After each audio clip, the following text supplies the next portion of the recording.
I'm Randy, the Natural Couture. This is Dean Lister. I'm Stefan Bonner. This is Canada Spider Grove. I'm Cara Priesing. This is Brandon Truth Vera. Hey, I'm Ariane Celeste. Yeah, I'm Chuck Liddell, and you're watching MMA Fix. Once again, we are here at the X1075 studios in Las Vegas with the Texas Crazy Horse this time, Mr. Heath Herring. How you doing, brother? Pretty good, partner. How you doing? Good. Big fight coming up. Yes, sir. Big fight. Cheick Kongo. Give me your initial thoughts on this guy. What do you think?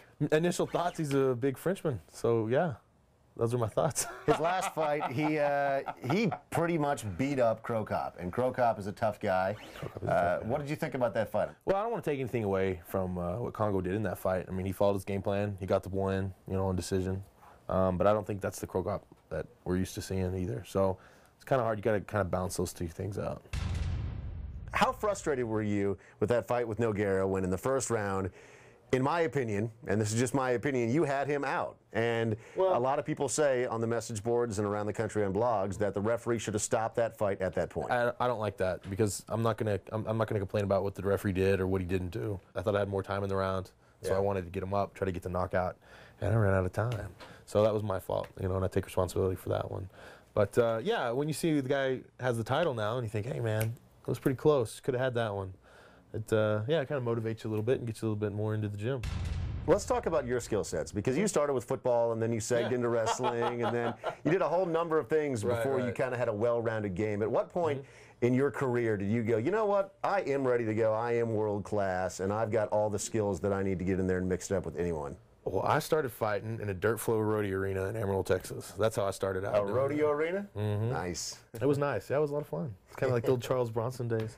And I think I'm one of the last breed of kind of the old-time fighters that, I fought with the no rules. I fought with no gloves, and you could headbutt, and you could eye gouge. And I've actually had those fights down in South America in the cage and over in Russia and things like that. So it just kind of fell into my lap. It's not something I really went and pursued actively.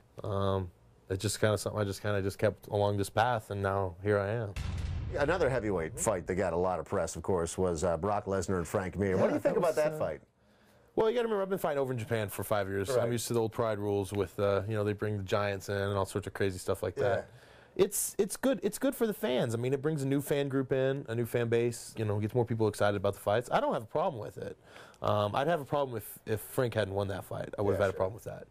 But I got no problem in bringing some guy in that's going to bring more publicity to the fights and hopefully bring us more, generate more revenue and more money. When there's popularity in any sport, of course, money becomes an issue, and that's something that's been a big issue, especially in the heavyweight division in the UFC. What do you think about the Randy Couture situation with him leaving because he couldn't get the Fedor fight? I really don't know. I haven't talked to Randy personally on that, so I don't know what his opinion on it is. I mean, I've heard what he said in public.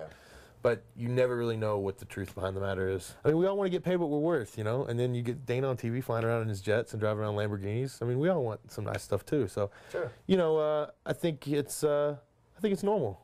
So we'll see what happens. Hopefully it all balances out, and then everybody's happy. Being a Texas boy, Heath, what do you think about politics? Obama, McCain, Clinton, Huckabee? I don't know. Well, I mean, I think right now it's just between Obama and McCain at this point. Sure it is. I think it's a done deal. Yeah. And Obama and McCain, McCain, I mean, you got to remember, this is my job. I'm a fighter, and McCain tried to actually shut the sport down. Yeah. So that's a tough one. But on the other hand, I don't like to pay taxes. So I'm not really a Democrat by heart, I don't know. I don't really want to touch that one. But I think if it comes down to it, I think I have to go with my old Republican values and vote Republican. Good old boy roots? Probably, unfortunately, because I don't like those taxes. The Democrats always seem to jack it up every chance they get. Best of luck to you when you fight Cheick at UFC 82, and we look forward to big things from Heath Herring in the UFC heavyweight division. Let's hope so. Let's hope so. Brother. Thanks, buddy. Appreciate it.